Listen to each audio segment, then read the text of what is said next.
जय भीम जय संविधान। इस देश के अंदर एक कानून लाया जा रहा है जिसका नाम है वन नेशन वन इलेक्शन। इस कानून के बारे में सुने होंगे, लेकिन यह अभी लोकसभा और राज्यसभा से पारित न होकर के ये जेपीसी में चला गया है। अब यह इस बात को तर्क दिया जा रहा है मीडिया के द्वारा या लोगों में फैलाया जा रहा है। लोग इस बात को एक्सेप्ट भी कर रहे हैं बहुत अच्छी तरीके से। जो इसका एक सबसे बड़ा रीज़न दिया जा रहा है कि पैसे का खर्च कम होगा चुनाव में एक साथ कराने के बाद। दूसरी बात यह है कि इसमें आचार संहिता जो लगता है और विकास का कार्य जो डिस्टर्ब हो जाता है वो नहीं होगा। तो इस बात पे जो तर्क दिया जा रहा है ये बहुत ही दुर्भाग्यपूर्ण है। इस तरह का भ्रामक ये तर्क है।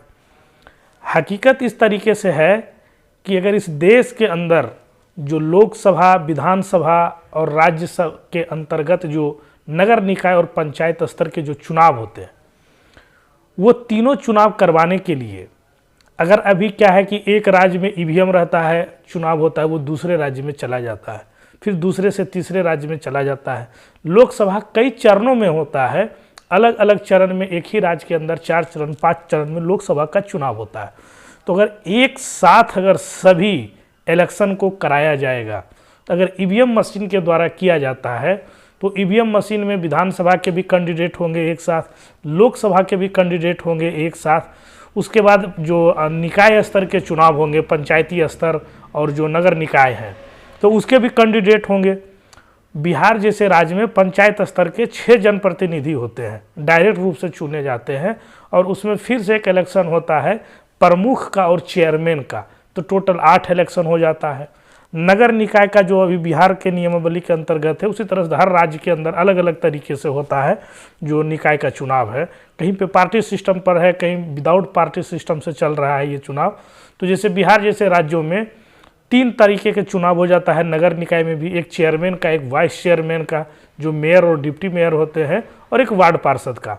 तो सोचिए कि एक साथ इतने बड़े लेवल पे इलेक्शन करना, भारत जैसे जो जनगणना हम लोग करते हैं तो पाते हैं कि शिक्षा का जो रेशियो है या आम नागरिक के बीच में घूमते फिरते हम लोगों को जो लगता है कि अभी तक ये इस बात को समझने में एक साथ कम से कम हम लोगों को 10 से 11 वोट देना पड़ जाएगा अगर एक साथ चुनाव होता है। तो इतनी सारी व्यवस्था एक बूथ पे करने में वो भी दिक्कत का बात है। एक साथ मशीन का खरीदारी होगा तो ये बहुत बड़ी दिक्कत की बात है। और यहाँ का जो चुनाव है वर्तमान में ईवीएम के माध्यम से अभी एक वर्ग इसका विरोध करता है। जो पार्टी अभी सत्ता में है वो कल ईवीएम का विरोध करती थी और अभी उस समय जो सत्ता में थी वो अभी ईवीएम का विरोध कर रही है। तो ईवीएम से चुनाव करना एक संशय का विषय खुद ऐसे बना हुआ है। दूसरी बात है कि इससे बोला जाता है कि विकास कार्य बाधित हो जाता है अलग अलग चुनाव करने से। तो अलग अलग चुनाव करने से अगर बिहार का चुनाव है तो उत्तर प्रदेश का काम कैसे डिस्टर्ब हो जाएगा, और अगर उत्तर प्रदेश का चुनाव है तो फिर महाराष्ट्र का काम कैसे डिस्टर्ब हो जाएगा। तो ये जो चीज़ें रहता है। दूसरी बात है कि जो आचार संहिता, आदर्श आचार संहिता जो लगता है चुनाव के समय, उस समय किसी भी नीति का या किसी भी प्रकार का स्पेशल योजना का कार्यदेश नहीं दे सकते हैं। वो जो टेन्योर रहता है, जिस दिन इलेक्शन डिक्लेयर होता है, अनाउंस होता है, उस दिन से आदर्श आचार संहिता का काउंटिंग होता है। तो वो जो टर्म रहता है कहीं पे 1.5 महीना चला जाता है, कहीं 2 महीने चला जाता है, कहीं 3 महीने चला जाता है। वो चुनाव आयोग पर डिपेंड करता है कि कितने समय में एक साथ कहाँ निकाल सकते हैं चुनाव को। तो उस टेन्योर में जब आप 5 सालों तक कुछ नहीं करते हैं, कोई पॉलिसी नहीं बनाते हैं, तो 3 महीने में कितना डिस्टर्ब हो जाएगा काम का, ये इस बात को पहले सोच ले कि ये एक भ्रामक बातें हैं कि जिसको 5 साल काम करने का मौका मिलता है वो कोई योजना नहीं लागू कर पाएगा, कोई नीति वैसा नहीं बना सकेगा।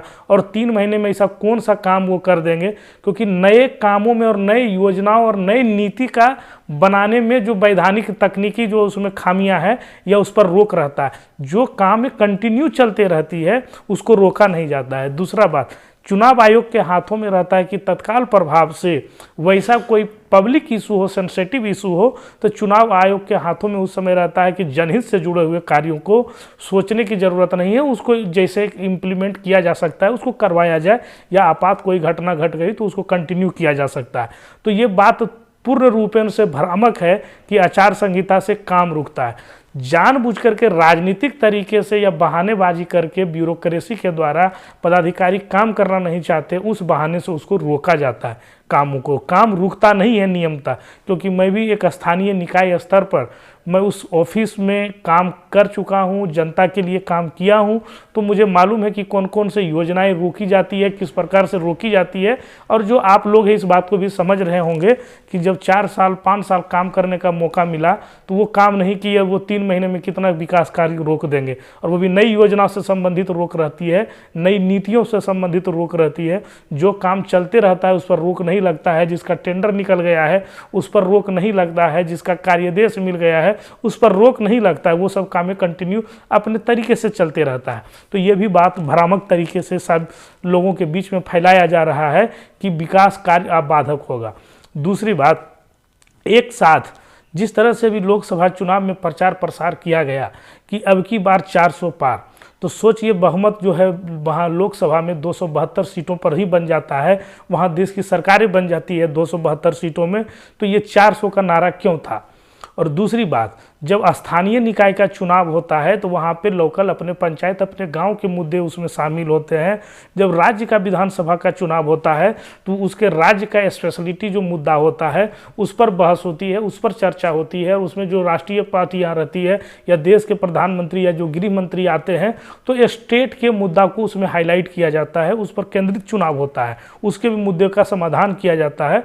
और जो राष्ट्रीय चुनाव होता है असम लोकसभा का जो प्रधानमंत्री का जो चुनाव होता है उस वक्त, तो वैसे समय पे राष्ट्रीय स्तर पे मुद्दे केंद्रित होते हैं, स्थानीय मुद्दे उसमें हावी नहीं हो पाते हैं। तो उस तरीके से अगर एक साथ सारे चुनाव को करवाया जाएगा तो उस समय जैसे एक डबल इंजन का कॉन्सेप्ट है, डबल इंजन की सरकार, तो उस तरीके से प्राप्त वो समझ में आएगा कि अब ट्रिपल इंजन की सरकार बनाइए, निकाय से लेकर के देश स्तर तक एक ही पार्टी की सरकार होनी चाहिए।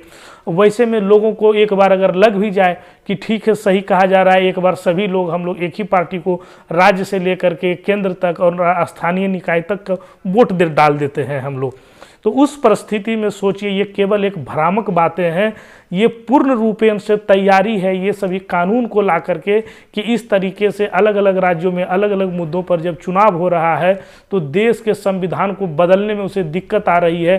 कहीं अन्य पार्टी की सरकारें, कहीं अन्य दलों की सरकारें, कहीं अन्य विचारधारा की सरकारें चुनाव जीत जाती है, लेकिन जब उस तरह से एक साथ चुनाव होंगे तो केवल और केवल राष्ट्रीय मुद्दे हावी होंगे, किसी राज्य के स्थानीय मुद्दे नहीं हावी हो सकेंगे, कोई पंचायत और स्थानीय जो नगर निकाय के मुद्दे हावी नहीं होंगे, और केंद्र आधारित जो चुनाव होगा एक नेता के आधार पर वो चयनित हो जाएंगे देश के प्रधानमंत्री। और फिर वैसे में अपार बहुमत मिलने के बाद भारत के संविधान को बदलने की कोशिश की जा रही है। इसलिए जो लोग खुद एक बॉटम लाइन से उठ करके मिडिल क्लास और अपर मिडिल क्लास में पहुंचे हैं, ये उनके लिए गुलामी का एक जंजीर है वन नेशन और वन इलेक्शन। इस बातों को समझे कि हम लोगों के लिए बहुत, ये आम लोगों के लिए बहुत ही खतरनाक कानून है, क्योंकि जब देश के अंदर वन इलेक्शन और वन नेशन जब हो जाएगा तो फिर वन नेशन और वन कंट्री हो जाएगा, और जब वन नेशन वन कंट्री का कॉन्सेप्ट के आधार पर ये देश आगे बढ़ेगा तो फिर वन लीडर और वन कंट्री कहा जाएगा, और जब वन लीडर और वन कंट्री होगा तो वन पार्टी और वन कंट्री होगा। उसके आधार पर आप देख लीजिए रसिया में व्लादिमीर पुतिन जो बने हुए हैं आज तक वो बदलने ही नहीं दे रहे हैं, सरकार में मनमानी तरीके से निर्णय ले रहे हैं, दूसरे को अवसर नहीं मिल पा रहा है उस पायदान पर पहुंचने के लिए। तो ये हम लोगों के लिए अधिकारों का हनन है, हम लोगों को गुलामी के जंजीर में धकेलने का प्रयास है। ये केवल एक भ्रामक बातें हैं कि चुनाव खर्च बच जाएगा और विकास कार्य में बाधा जो होती है वो रुक जाएगा, ऐसा बात नहीं है। इसलिए इसका हम लोग जो युवा पीढ़ी के लोग हैं, जो सामाजिक राजनीतिक जीवन में प्रवेश कर चुके हैं या उसमें हम लोग देखते हैं उसको उस निगाहों से कि हमारे देश के अंदर एक बेहतर कल बनेगा, तो वैसे सोचने वाले, वैसे विचार वाले लोगों को हमेशा इस बात का विरोध करना चाहिए कि वन नेशन और वन इलेक्शन कतई भारत जैसे डेमोक्रेटिक स्टेट में संभव नहीं है, और जब भी है तो ये गलत है। क्योंकि जब राज्य सरकारें गिर जाएगी, कहीं की बहुमत अगर गिर जाएगा, कहीं का निकाय का बहुमत गिर जाएगा, तो उस परिस्थिति में भी फिर अलग अलग से चुनाव कराना पड़ेगा। क्या कोई राज्य के प्रति अविश्वास प्रस्ताव लाता है तो क्या मुख्यमंत्री को बदलने का प्रयास या वहाँ का विधानसभा भंग हो जाएगा, तो उस कंडीशन में क्या होगा? किसी निकाय में अगर इस तरह से समस्या होती है तो फिर उसके विरुद्ध में क्या होगा? जब लोकसभा में ही अविश्वास प्रस्ताव आ जाएगी या कि वहाँ पर लोकसभा को किसी कारण से भंग करना पड़ जाए, तो उस तरह से क्या होगा? पूरे देश के चुनावों को भंग कर दिया जाएगा, देश के निर्वाचित मुख्यमंत्री और विधानसभा के सदस्यों को भंग कर दिया जाएगा।